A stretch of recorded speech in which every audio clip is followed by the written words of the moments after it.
And so we're going to take a look at your activity 13, your inversion of your sucrose. Okay, and so that is your inversion of your sucrose. And so, or this one is otherwise known as your hydrolysis of your sucrose. Okay. So with that, let's take a look first at your mutarotation. And so your mutarotation, and so that is a spontaneous process in which your alpha and beta forms of your monosaccharides are readily interconverted. No, and so monosaccharides, and so containing your 5 or 6 carbons, and so exist in cyclic forms. And so with that, and so the results from reactions between your hydroxyl groups and either the aldehyde or ketone groups. Okay, and so you have there. Ayan, so you have in both, ayan, so in both your five-membered drinks, ayan, so your furanoses and your pyranoses, ayan, so your hydroxyl group attached to your anomeric carbon lies either below or above the plane of the rings for your D sugars.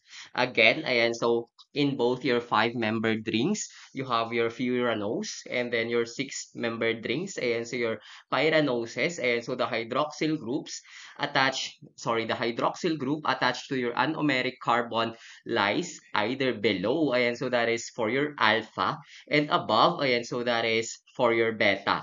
Okay, and so your anomeric carbon, and so the hydroxyl group attached to the anomeric carbon lies either below or above the plane of the rings for your D sugar. Okay, and so this is again your muta rotation. And so your interconversion of your alpha and your beta forms is called as your, again, that is your muta rotation. Okay, ayan, so you have here your muta rotation. Okay, and so your muta rotation, and so forms a what we call this an open chain, and so your muta rotation forms an open chain, and so open chain in your cyclic rings, and so that will participate, and so this open chain, and so will participate in your oxidation reduction reactions. Okay, and so that is for your muta rotation.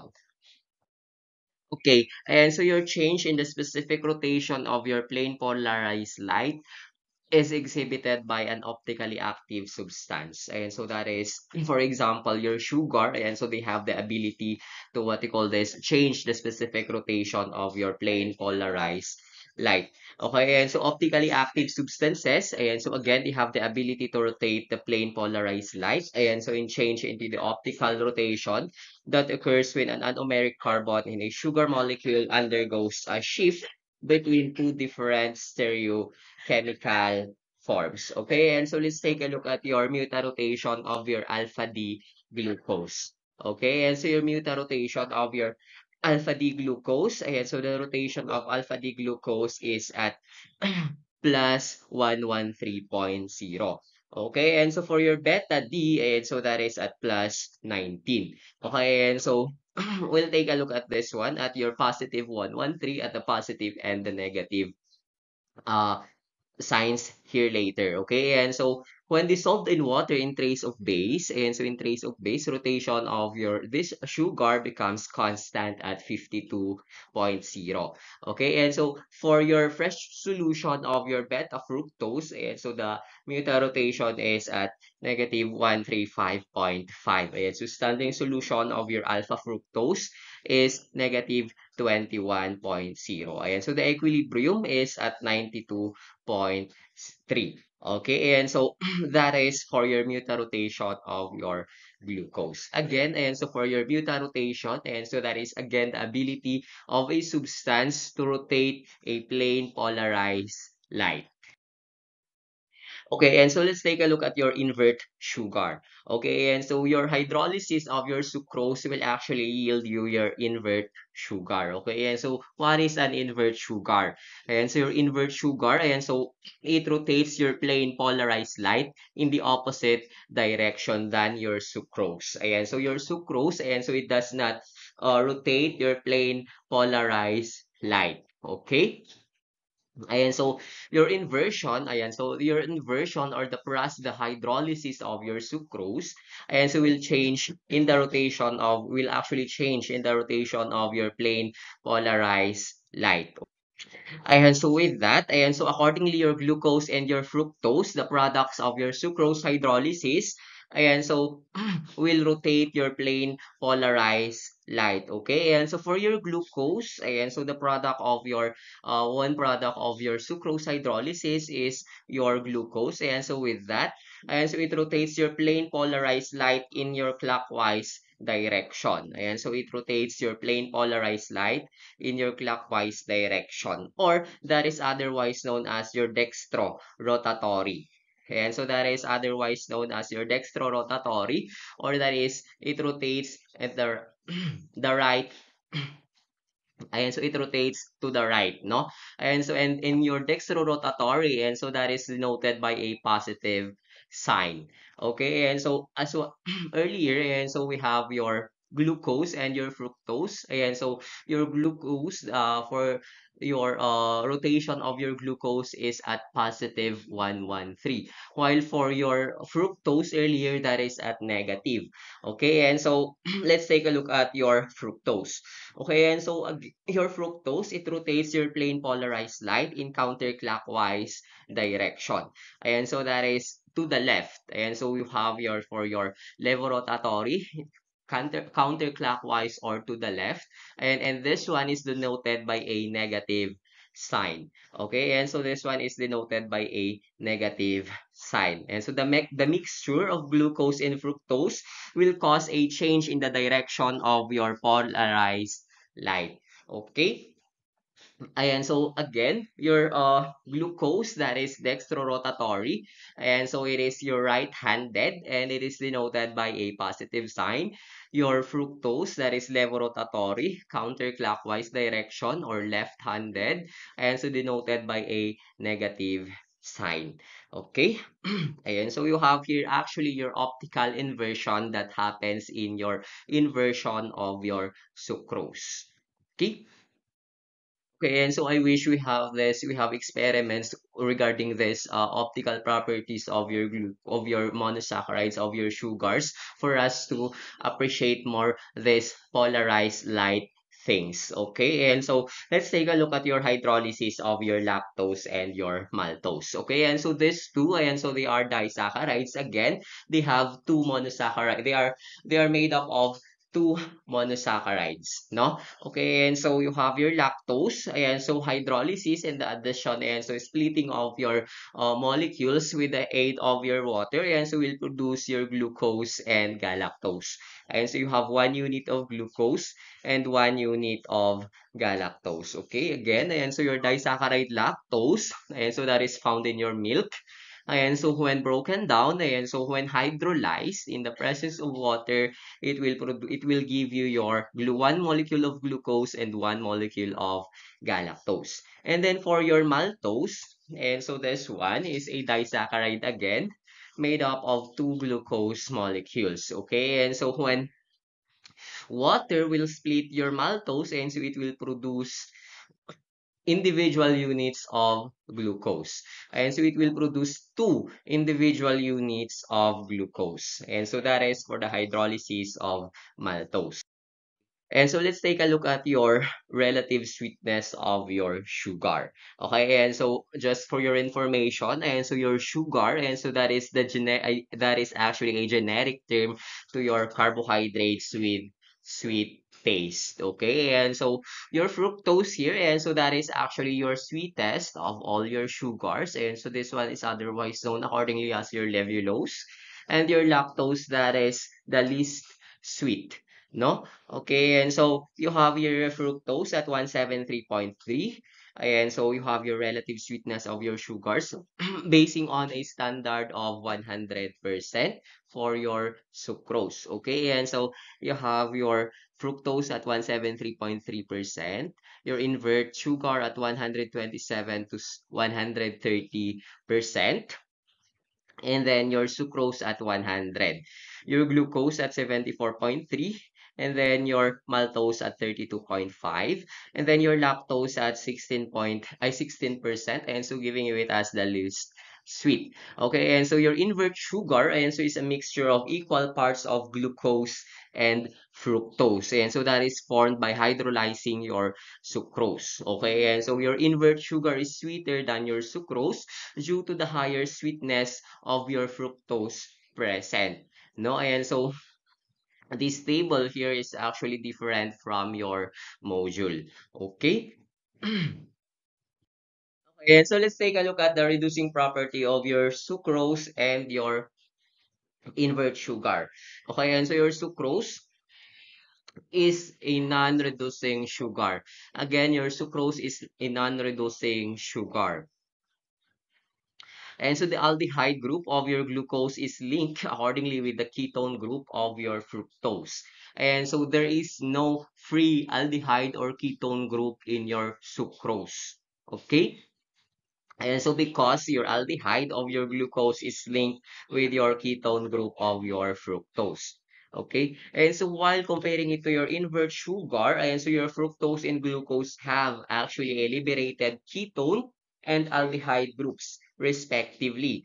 Okay. And so with that, and so it will give a reactions characteristic to a reducing sugar. Okay. And so your invert sugar, and so it will test positive for your reducing tests. Okay? And so that is for your reducing property of your sucrose and your invert sugar.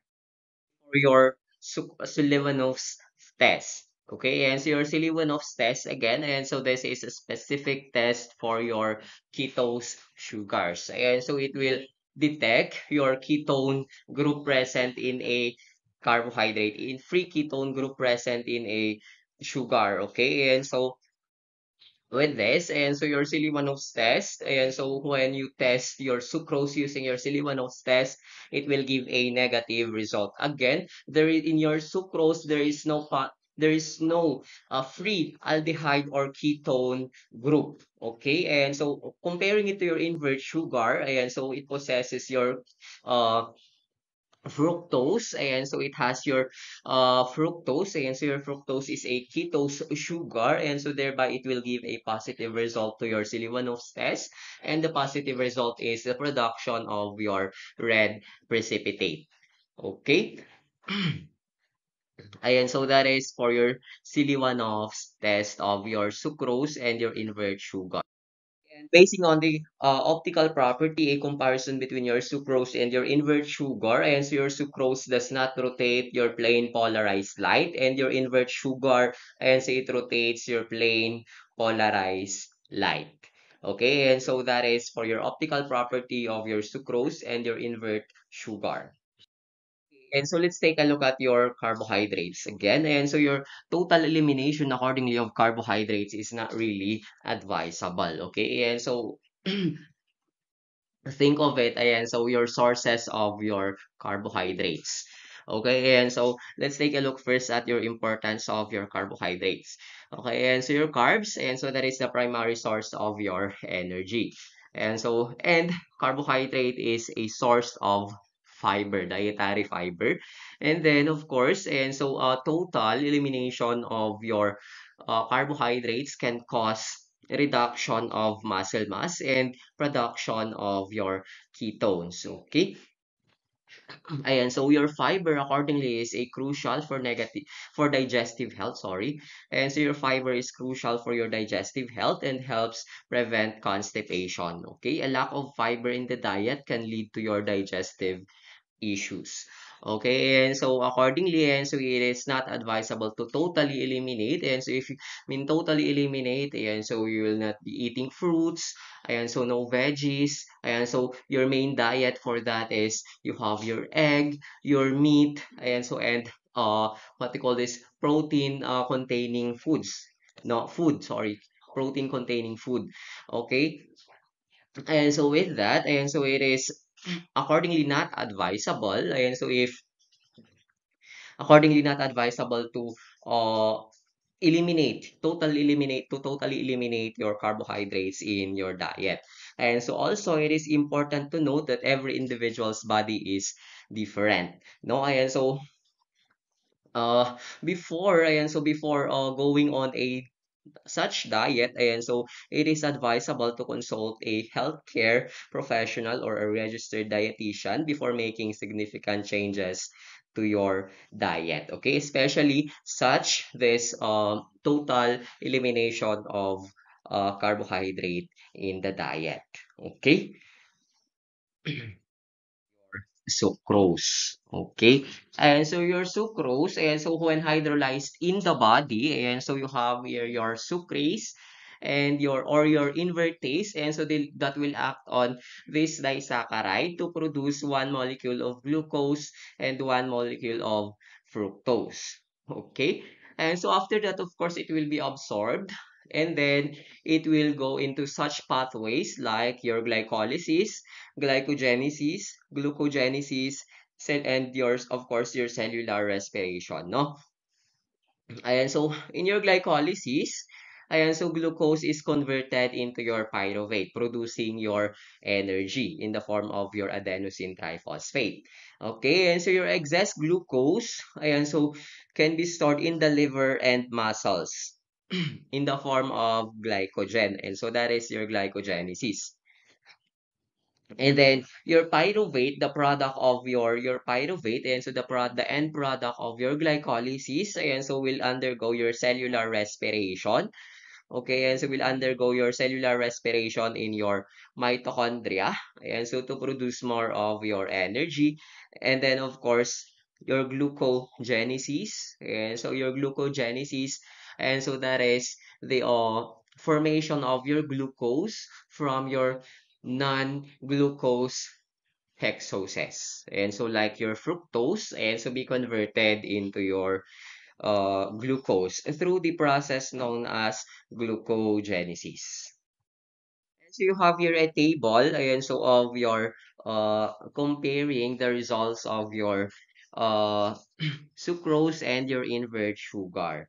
Okay, again, your sucrose will test negative for your Seliwanoff, and it is your sucrose is a non-reducing sugar. That is why it will yield a negative result for your reducing test, no? And so in your invert sugar naman, and so it will give a positive result to your Seliwanoff since it has a fructose. And then it will give a positive result for the rest of the test. And so for your reducing test, okay? And so please keep in mind and so the principles behind these tests, okay?